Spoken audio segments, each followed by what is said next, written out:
Hello guys, welcome to our channel. आज हम class 11th के फिजिक्स का chapter number 10 thermal property of the matter का exercise number 10.16 करने जा रहे हैं। लेट रीड द क्वेश्चन के अंदर हमें कहा गया है a child running a temperature 101 degree Fahrenheit is given an antipyrine a medicine that lower the fever. तो कह रहे हैं कि एक चाइल्ड है, एक बच्चा है जिसका टेम्परेचर जो है वो 101 डिग्री फ़ारेनहाइट है, यानी कि उसको क्या है, बुखार है।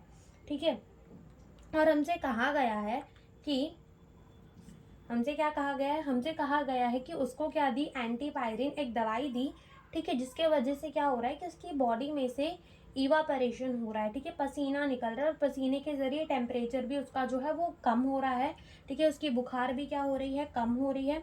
और बुखार अगर उसकी कम हो रही है तो 98 डिग्री फ़ारेनहाइट तक जा रही है। कहाँ तक जा रही है? 98 डिग्री फ़ारेनहाइट तक जा रही है। और हमसे बोला गया है कितने देर में जा रही है, इन 20 minute. What is the average rate of the extra evaporation caused by the drugs. हमें पूछा है कि average rate of the extra evaporation, rate पूछ रहे हैं इवापरेशन का, जो कि ड्रग्स के द्वारा हुआ। ठीक है, assume the evaporation mechanism to be the only way by which the heat is lost.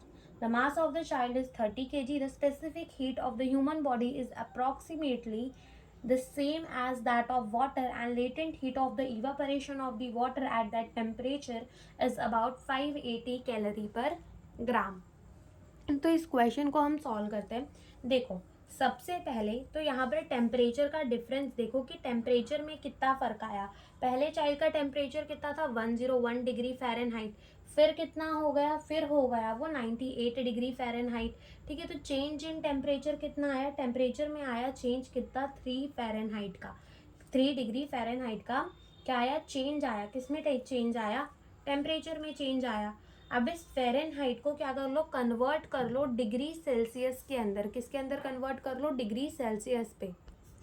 तो हम इसको कन्वर्ट करेंगे डिग्री सेल्सियस के अंदर। 3 फ़ारेनहाइट को कन्वर्ट करना है डिग्री सेल्सियस के अंदर, तो इसे क्या करो, मल्टीप्लाई कर दो किससे, 5/3 से, सॉरी 5/9 से। ठीक है, किससे मल्टीप्लाई कर दो इसको, 5/9 से। तो मल्टीप्लाई करते हैं 5/9 इंटू 3 डिग्री फ़ारेनहाइट। ठीक है, यहाँ से 3 1 ज़ा 3 एंड 3 3 ज़ा 9, यानी कि कितना हो जाएगा, 5/3 डिग्री सेल्सियस। ठीक है, कितना टेम्परेचर हो जाएगा, 5/3 डिग्री सेल्सियस। इतना चेंज आ रहा है टेम्परेचर का। ठीक है, कितने देर में आ रहा है, 20 मिनट्स में आ रहा है। ठीक है, अब क्या हो रहा है कि जब उसकी बॉडी से हीट निकल रही है ना, तो वो पसीना बन के निकल रही है। तो पहले हम देखेंगे कि heat lost by child body, कि चाइल्ड की जो बॉडी है उससे हीट कितना लॉस हो रहा है। तो हम लगाएंगे Q is equals to M S delta T. Mass of the child जो है वो हमें कितना गिवन है, 30 kg, जिसको हम ग्राम के अंदर कन्वर्ट करेंगे मल्टीप्लाइंग विथ 1000, तो ये हो जाएगा 30,000 ग्राम। ठीक है, तो इसको हम रख लेंगे 30,000 ग्राम। ठीक है, स्पेसिफिक हीट जो बोला है क्वेश्चन के अंदर कि the specific heat of the human body is approximately the same as that of the water. Water के तरह ही अप्रॉक्सीमेट सेम लेना है, दैट इज 1 कैलोरी पर ग्राम। ठीक है, 1 कैलोरी ले लेंगे, 1 ले लो। ठीक है, और डेल्टा टी टेम्परेचर का चेंज कितना आ रहा है, 5/3 डिग्री सेल्सियस। कितना आ रहा है, 5/3 डिग्री सेल्सियस आ रहा है। ठीक है, तो यहाँ से जब हम अपना क्यू निकालेंगे, that is heat lost by the human body, ये कितना आ जाएगा हमारा, 50,000 कैलोरी। कितना आ जाएगा, 50,000 कैलोरी आ जाएगा। ठीक है, अब ये जो हीट लॉस्ट हो रही होगी वो किस में गेन हो रही होगी, वो कन्वर्ट हो रही होगी किसके अंदर, पसीने के अंदर। यानी कि हम लिख सकते हैं कि heat lost by body is equals to heat lost by the body is converted, ठीक है, converted into, पसीने के अंदर जो है वो कन्वर्ट हो रही है। तो हम लिख सकते हैं Q M S delta T. और देखो, जो हीट है वो कन्वर्ट हो रही है किसके अंदर, पसीने के अंदर। तो यहाँ हम क्या लगाएंगे, ML, और इसको कर लो M डैश, और ये M डैश ही हमें निकालना है कि कितना पसीना बन रहा होगा। ठीक है, तो यही हमें निकालना है। और स्पेसिफिक जो हमें latent heat of the evaporation of the water है वो हमें दे दी है 580 कैलोरी पर ग्राम। ठीक है, 580 कैलोरी पर ग्राम हमें गिवन है। तो चलो पुट कर दो, ये हमें कितना गिवन है, 50,000।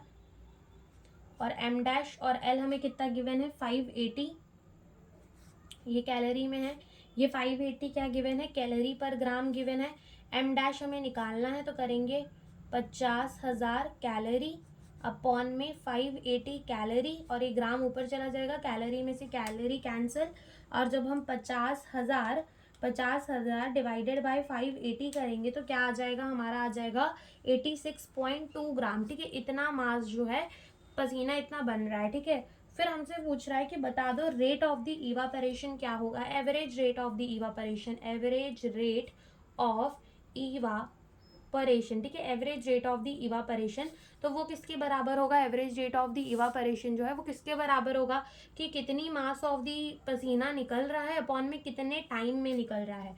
तो ये हो जाएगा 86.2 ग्राम अपॉन में टाइम कितना लग रहा है 20 मिनट्स। ठीक है, टाइम कितना लग रहा है 20 मिनट, तो हम जब 86.2 को डिवाइड करेंगे 20 से तो आंसर कितना आ जाएगा 4.31 ग्राम पर मिनट। तो ये आ गई हमारी average rate of the evaporation, इस रेट से इवापोरेशन हो रही है पर मिनट। ठीक है, तो यही हमसे इस क्वेश्चन के अंदर पूछा था। Thank you for watching the video.